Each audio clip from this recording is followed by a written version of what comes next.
Hello friends, आज मैं आपको बताऊंगा कि कैसे हम लोग PHP के थ्रू डेटाबेस से कनेक्शन बनाएं और अपनी वैल्यूज को डेटाबेस में परमानेंट स्टोर करें। सबसे पहले हमें MySQL सर्विस को स्टार्ट करना पड़ेगा अगर हम डेटाबेस से कनेक्शन बनाना चाहते हैं तो। इसके लिए अपाची और MySQL सर्विस का रन करना बहुत इंपॉर्टेंट है। इसे आप अलाउ एक्सेस कर दीजिए। हमारी दोनों सर्विस स्टार्ट हो चुकी है, तो आइए अब हम अपनी स्क्रिप्ट लिखते हैं डेटाबेस से कनेक्शन बनाने के लिए। सबसे पहले मैं एक फॉर्म बना लेता हूं जिसमें यूजर का नाम और उसकी एज ले लेता हूं, जिसको मैं डेटाबेस में स्टोर करूंगा। तो इसके लिए हमें एक HTML पेज चाहिए होगा। मैं इस पेज को सेव कर देता हूं।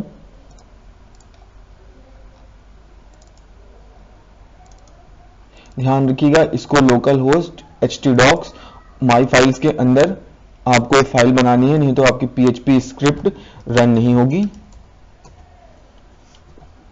इसे मैं नाम दे देता हूं myform.php।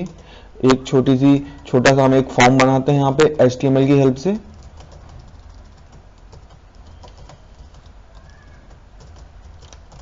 आई होप कि आपको पता होगा कि एक फॉर्म HTML में कैसे बनता है।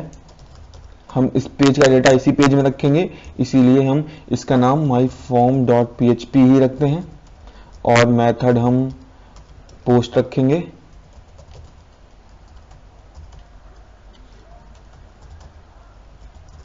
हमको बस दो फील्ड चाहिए, नेम की और एज की। तो मैं लिख देता हूं नेम। हम input type is equal to text रखेंगे।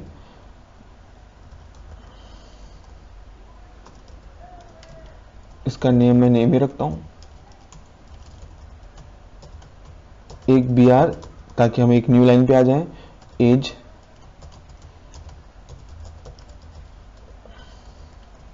इसका भी हम टेक्स्ट ही रखेंगे। एज अब एक submit button. Input type is equal to submit, name is equal to store and value is equal to store in DB stand for database. ये हमारा एक फॉर्म बन चुका है। अगर हम इसका ब्राउज़र में आउटपुट देखना चाहें तो हम लोकल होस्ट माई फाइल्स में जाएंगे। वहाँ पे मैंने कनेक्ट नाम के फोल्डर के अंदर इसको सेव किया है। ये हमारा फॉर्म बन चुका है। अब अगर हमारी इन वैल्यूज़ को हम परमानेंट स्टोर करना चाहें तो उसके लिए हमें डेटाबेस से कनेक्शन बनाना पड़ेगा, और डेटाबेस से कनेक्शन बनाना बहुत ही आसान है। आइए देखते हैं। हम PHP का कोड यहाँ पे लिखते हैं। सबसे पहले जो वैल्यूज हमारी फॉर्म की हैं हम उन्हें दो वेरिएबल में स्टोर कर लेते हैं। हम चेक करते हैं कि जैसे ही यूजर सबमिट बटन पर क्लिक करे उसके लिए लिखेंगे इफ इज सेट $_post। हमने पोस्ट मेथड यूज किया है। सबमिट बटन का नाम स्टोर है। अगर यूजर स्टोर पे क्लिक करता है तभी हमारी स्क्रिप्ट रन करेगी। अगर यूजर ऐसा करता है तो $name is equal to $_post। हम यहाँ पे नेम स्टोर करा ले रहे हैं और $age के अंदर हम यूजर की एज इंटर करा ले रहे हैं। अब हमारे पास नेम और एज आ गई है। अब हमें लिखना है सिर्फ डेटाबेस से कनेक्टिंग की स्क्रिप्ट।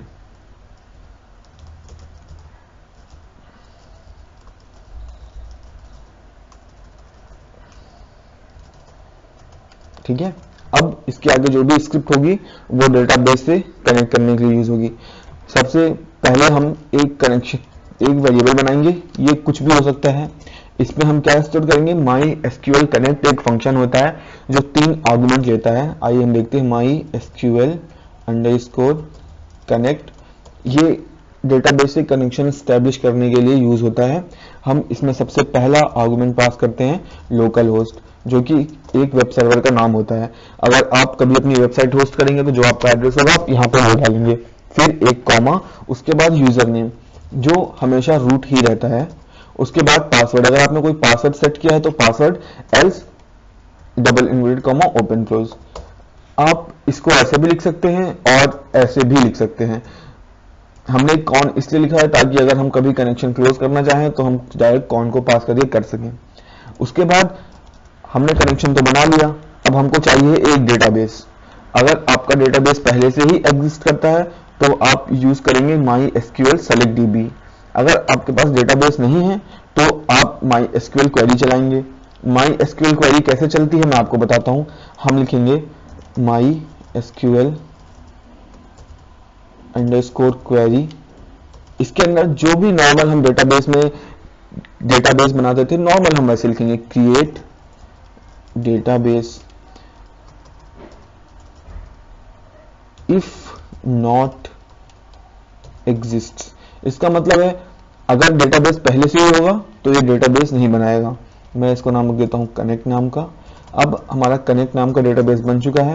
अब हमको इसको सेलेक्ट करना पड़ेगा, तो हम लिखेंगे MySQL underscore select DB।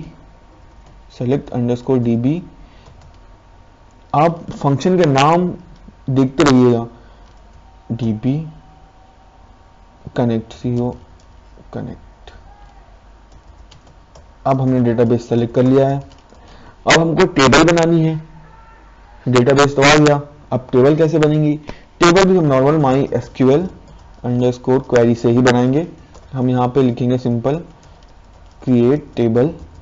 Table name हम डाल देते हैं S2 एंड कॉलम नेम इसका टाइप होगा varchar। अंदर हम 20 डाल देते हैं, कॉमा एज INT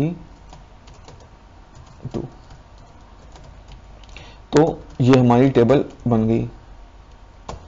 अब हमारे पास वैल्यूज टेबल है, डेटाबेस है, सब कुछ है। अब हमको इसको वैल्यू स्टोर करानी है, तो हम उसके लिए लिखेंगे MySQL query insert into, database का नाम insert into table, S2 values है हमारी। याद रहे जो भी स्ट्रिंग वैल्यूज है वो हमेशा एक कॉमा के अंदर आएंगी, और यहाँ पे एज। ये हमारी MySQL की। अब इसे हम इफ के अंदर डाल देते हैं। इफ अगर एक क्वेरी चलेगी तो ट्रू रिटर्न करेगी, अगर ये ट्रू रिटर्न करेगी तो हम इको कराएंगे, इको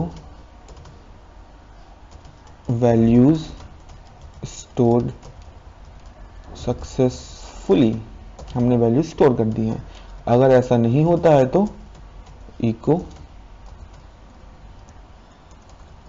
एरर। अब देखते हैं हमारी ये वैल्यूज बिल्कुल सही हैं। अब हम इसको रन करा के देखते हैं स्क्रिप्ट को। Name Rahul, age 21, values stored successfully. अब हम कैसे देखें कि वैल्यू स्टोर हुई है? तो इसको देखने के लिए हमको यहां पर टाइप करना पड़ेगा लोकल होस्ट